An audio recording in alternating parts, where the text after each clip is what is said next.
Madam Speaker, thank you so much for giving me this opportunity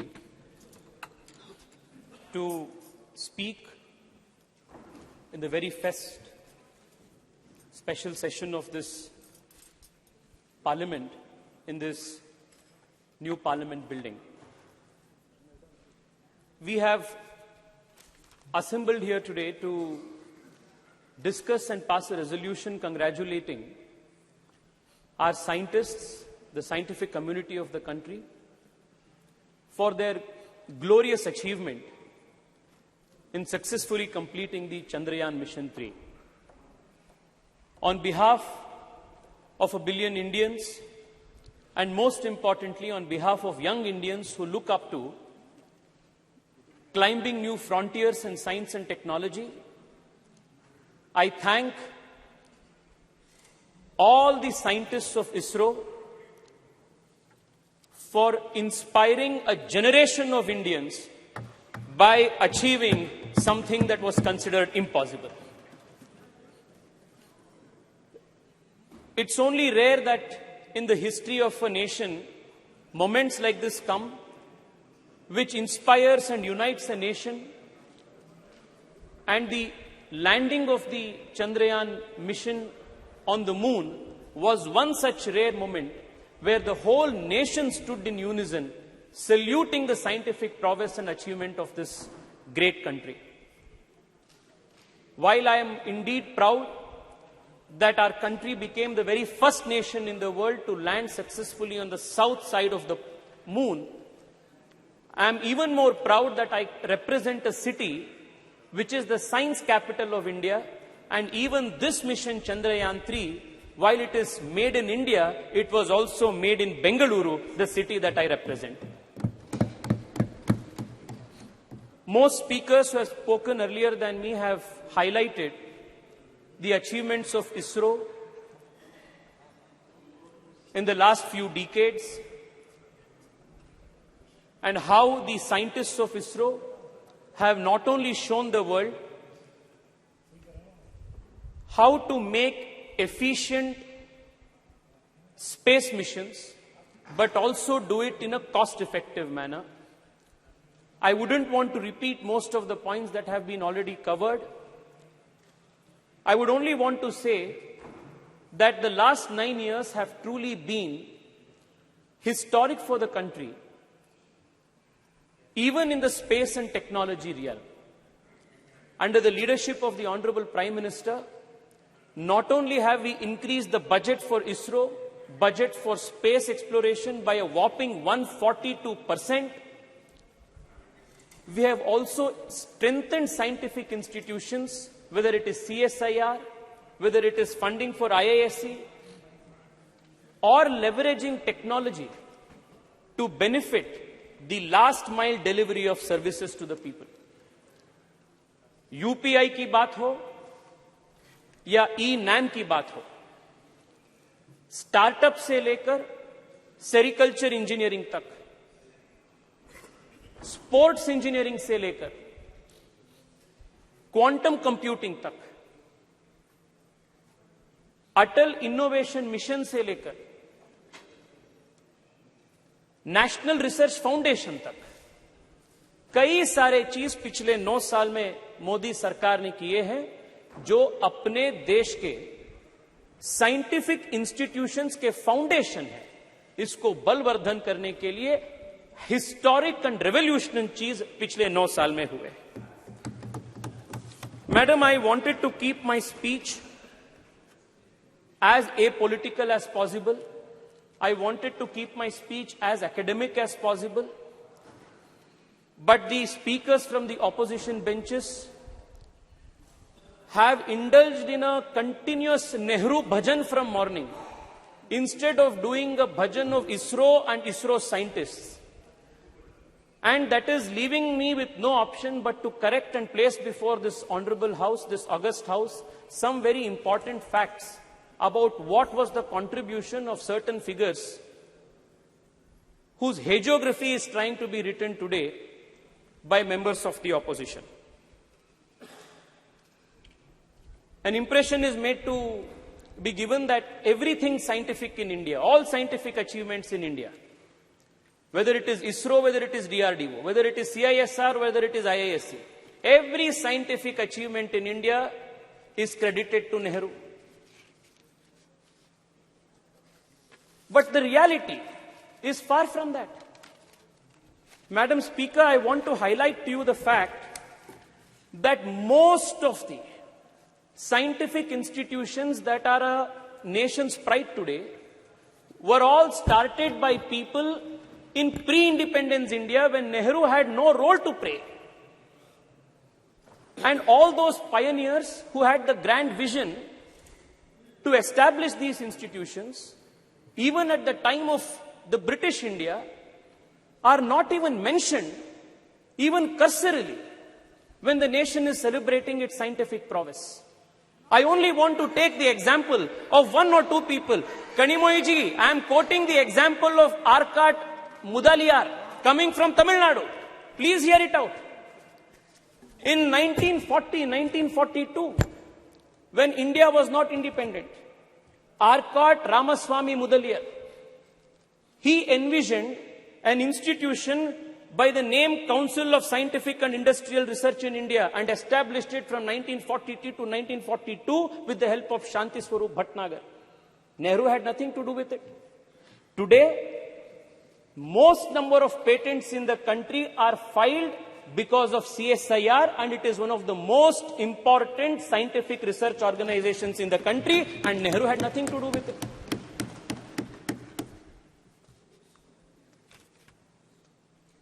Let me tell you what role Nehru played immediately after independence when the institute, CSIR, was brought under the Ministry of Industries and Commerce. In one of the meetings, at the very beginning of the CSIR after independence, Pandit Nehru says, the members of the governing body will appreciate that it is difficult for me to devote much time to many aspects of the work of the council. For the present everyday work, Dr. Shyama Prasad Mukherjee will, however, look after the council. It was because of Dr. Shyama Prasad Mukherjee, the founding father of my party, the earlier avatar of the Bharatiya Janata Party, Jansangh, that the country's earliest scientific establishments were strengthened and gotten strengthened at the root level. Dr. Shyama Prasad Mukherjee, as the Minister of Industries and Commerce, set up the National Physical Laboratory, National Chemical Laboratory, National Metallurgical Laboratory, Fuel Research Institute, Ceramic Research Institute, Central Leather Institute, Central Electrochemical Institute. All of these institutions were started, strengthened, and supported by Dr. Shyama Prasad Mukherjee. But today, Arcot Ramaswamy's name is not mentioned, Dr. Shyama Prasad Mukherjee's name is not mentioned, Shanti Swarup Bhatnagar's name is not mentioned. Morning till now I have been seeing it's only Nehru Bhajan that is going on. The cosmos of the Congress party starts with Nehru and ends with Rahul Gandhi.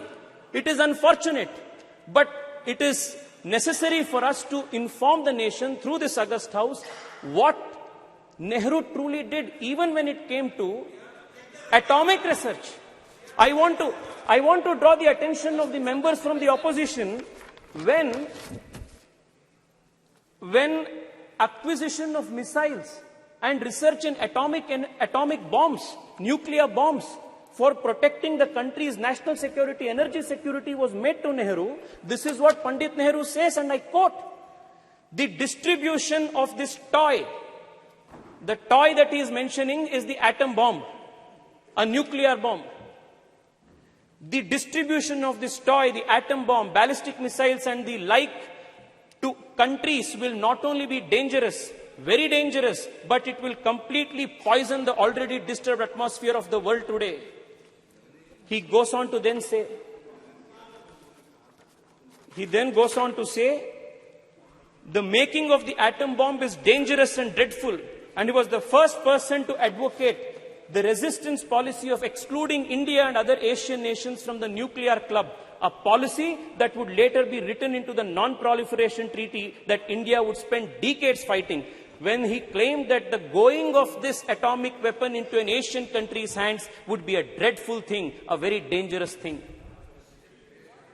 It took an Atal Bihari Vajpayee to make the nation a nuclear capable nation in 1999, 1998. It was very different. You know, Manishji, you know the details. You know how different 1974 and 1998 was. You know what was the difference, Manishji. You know what was the difference. You know what was the difference between the two. You know what was the difference between. You know what was the difference between Indiraji's time and what was Atalji's time.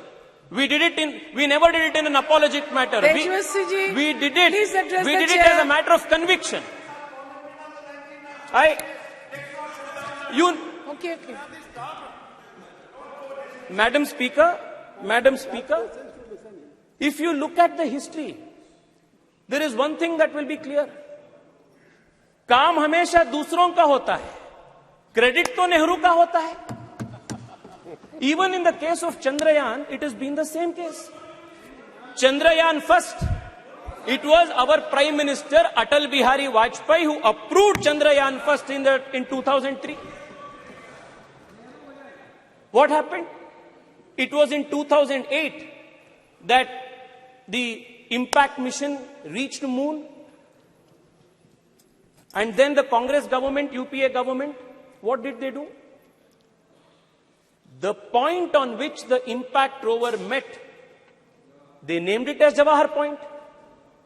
When Nehru had nothing to do with Chandrayaan 1, the impact point, however, was Jawahar Point.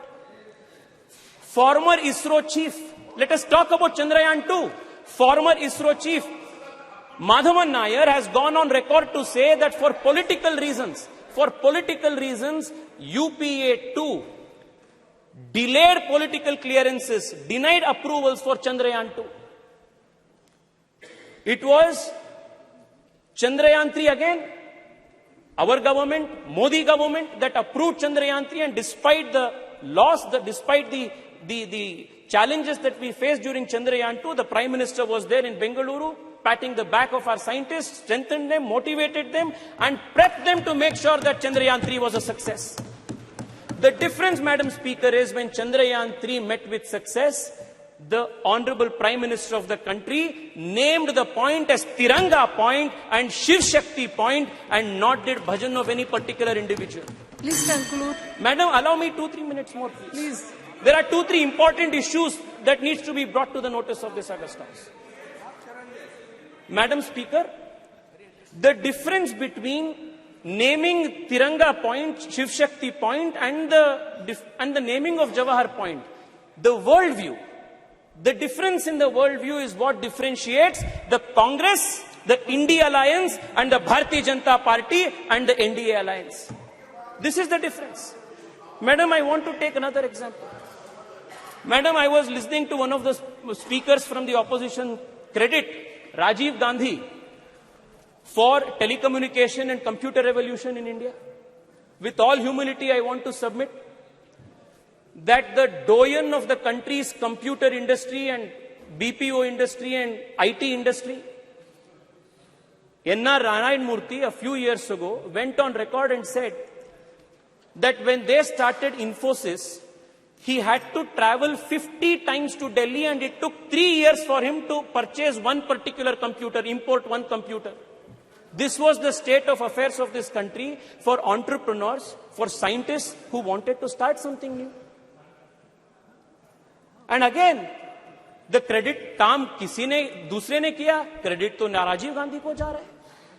Madam, I also want to point this out. The exploration of space, the quest to understand what lies in the space is not something new for this civilization. Starting from the Rig Veda to this day, the journey has been continuous.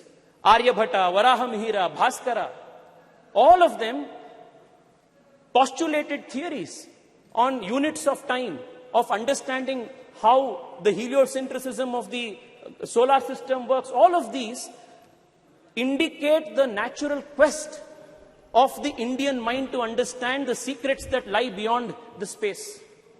Never in our history, never in our civilizational history was any scientific man or woman persecuted, hunted down for their beliefs, for for their theories and postulates. Whereas in other civilizations, you will find examples of the Hypatia of Alexandria who was stoned to death. Galileo Galilei, Nicholas Copernicus, Johannes Kepler, many such scientific minds were persecuted for various reasons. But this is the only civilization in the whole world where scientists and people of science have never been persecuted all through the civilizational history. Thank you. The only exception to this, please, madam, please give me 2 more minutes, madam. The only exception to this is the persecution of a scientist from ISRO by the Kerala Congress government, Nambi Narayan, and this is the only exception where a scientist was persecuted for political reasons by the Kerala Congress government. I also want to remind you that it was in 2013 that Honorable Prime Minister Narendra Modi, as the candidate for Prime Minister, as the BJP's candidate for Prime Minister, when he visited Thiruvananthapuram, visits Nambi Narayan, promises that the country will stand by him again. And it was in 2018, after Narendra Modi government came into power, that Nambi Narayan was given the honor of Padma Shri Padma Bhushan, and that was how Narendra Modi government has respected, strengthened the scientific people and scientific institutions of India. Madam, I only want to conclude by saying this. Madam, many institutions are extremely important for strengthening our scientific prowess. One of them is HAL.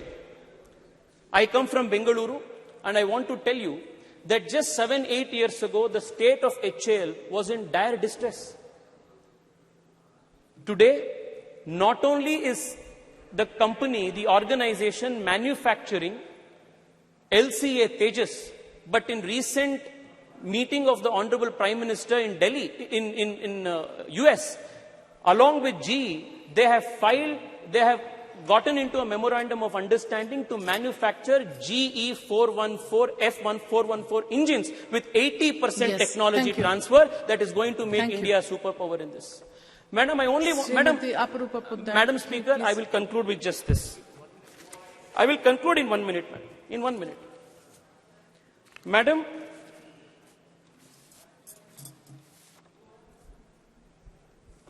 the coming decade, whether it is geopolitically, whether it is energy security, whether it is any other aspect of our national politics, our geopolitics, it is going to be directly influenced by how India performs and how India takes the lead in important areas of emerging technology. And I must credit the Narendra Modi government for making India future-proof and tomorrow-ready by institutionalizing and supporting important scientific missions. I would want to read out only 4 or 5 of them. The National Quantum Enabled Science and Technology Program, National Quantum Technologies Application Program, National Research Foundation, National Supercomputer Mission, the National Green Hydrogen Mission. All of these are important programs that the government of India has undertaken to make India a pioneer in emerging technologies. One of the points that was made by Karti Chidambaram ji, one of the points that he made, a very relevant point that he made, was how to popularize science among young people and students. I want to tell him that the Modi government in the last few years has been working with a mission focus to popularize science among children. And the Atal Innovation Mission and building of 10,000 Atal Tinkering Labs in our high schools, with the objective of nurturing 10 lakh young minds who will explore the frontiers of science, is an example of how the Narendra Modi government is trying to make science and technology a popular culture in the whole country. Madam, I only want to conclude by saying this. Please conclude, please. I will conclude. The other people. Madam, all of these aspects that has taken place in the last 9 years.